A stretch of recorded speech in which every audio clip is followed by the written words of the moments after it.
Good news buat teman-teman yang sering pakai aplikasi Microsoft Copilot. Kenapa aku bilang ini good news? Karena bisa dibilang 1 bulan kebelakangan ini, Microsoft ngasih update yang cukup besar di aplikasi Copilot ini loh. Di akhir Februari, tanggal 25 Februari lebih tepatnya, EVP-nya Microsoft itu ngumumin via Twitter kalau mereka memutuskan buat fitur Copilot Voice dan juga Think Deeper itu jadi gratis.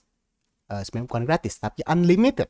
Buat kalian yang tidak berlangganan Copilot Pro, mungkin ketika menggunakan kedua fitur ini sebelumnya, kalian ada limitasi tertentu yang dimana jadi terbatas ketika menggunakan kedua fitur ini. Tapi sekarang, limitasi itu sudah dihapus dan kalian bisa bebas menggunakan Copilot Voice atau menggunakan fitur Think Deeper sebebas kalian, semau kalian, sampai kalian bosan pakai kedua fitur ini pun dipersilahkan. Ya, karena memang sudah tidak ada limitasi-limitasi lagi. Dan yang kedua, yaitu dari segi aplikasi Copilot di Windows. Iya, di Windows ya, spesifik di Windows.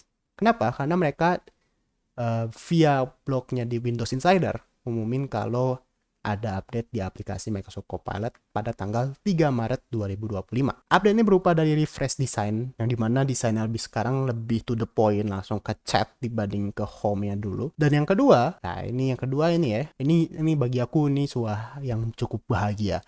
Kenapa aku bilang bahagia? Karena ya memang ini salah satu yang dari dulu aku sesalkan dengan keputusan mereka dan akhirnya terbayarkan, yaitu akhirnya resmi 100% native. Iya, 100% native, bukan natif-natifan kayak sebelumnya. Kalian bisa bandingkan dari kedua kedua perbandingan nih yang aku tampilkan di depan nih ya. Nih, kalian bisa lihat di sisi kiri ini adalah yang versi lama atau yang versi tahun sebelumnya atau yang sebelum sekarang.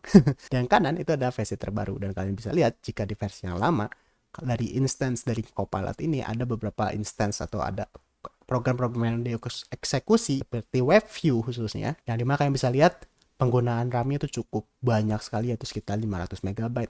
Sedangkan di versi yang terbaru kalian bisa lihat sepi sekali. Copilot ini cuma Copilot doang tulisannya dan itu cuma makan 70 MB saja. Perbedaan yang sangat signifikan dibanding versi sebelumnya, yang dimana ya tentu ini satu hal yang cukup baik, yang dimana dulu aku harus matiin di Task Manager karena biar ngilangin sepenuhnya, sekarang aku diamin juga nggak apa-apa karena cuma sedikit pemakaian memorinya. Sebagai penutup di video ini, aku mau ngucapin mungkin atau apresiasi Microsoft atas keputusan yang sangat bagus terhadap update Microsoft Copilot. Bahkan bukan yang bagus ya, karena bagi aku mungkin udah kewajiban sih bagi mereka memang buat ngasih gebrakan seperti ini sebelum tertinggal dengan aplikasi Copilot lain seperti DeepSeek atau mungkin ChatGPT atau Cloud atau mungkin ya kalau kita ngomong saingan itu Gemini, yang dimana ya emang dulu aku agak mensesalkan atau kesal dengan limitasi khususnya di Copilot Voice dan juga penggunaan memori atau RAM yang tidak friendly lah, karena ya memang seperti buka browser kalian tuh, bukan buka aplikasi, tapi sekarang udah kayak buka aplikasi bukan browser.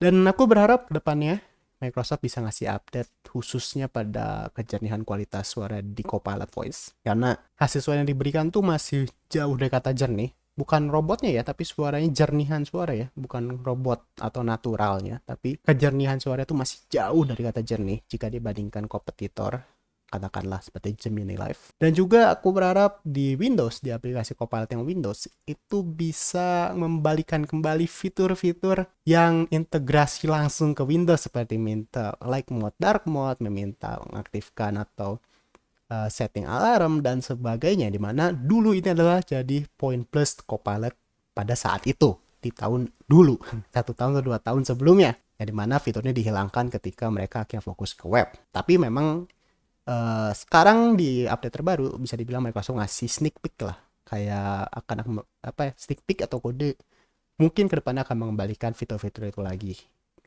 di masa yang akan datang. Well, good move buat Microsoft buat update-nya.